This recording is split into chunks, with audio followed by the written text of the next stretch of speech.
How to use Auto Reframe. Auto Reframe was included in Premiere Pro 2020, and what it does, it can grab one of your edited videos and automatically adapt it to a new vertical or a square sequence for social media. In the process, it crops, centers, and stabilizes every shot to your desired aspect ratio.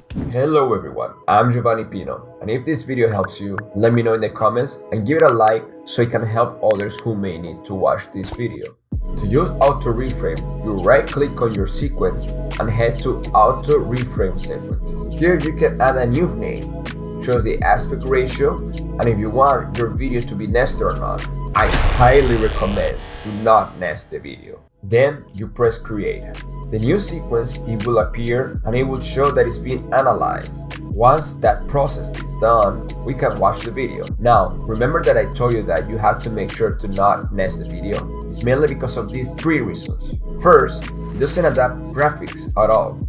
So such as things as text, MoGraph, transparent animation, lower thirds, anything like that, you still have to reframe it yourself.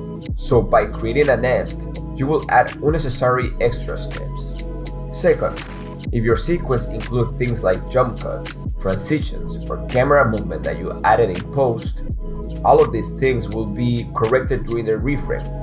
So what you have to do, make sure is to go to Effect Control Panel and deactivate the Auto Reframe. It automatically activates motions again, and from there, you'll have to adapt those movements manually for this aspect ratio. And the third reason, this is an issue you may encounter if you have too many faces. The software will try to just focus on the person in the middle or the face that is more visible. But if the person turns around, it will jump looking for a different face to focus on. Those are the things you need to pay attention when using Auto Reframe. Also, something that you should pay attention to is how to use the Remix tool in Premiere Pro. So make sure to check this video right here.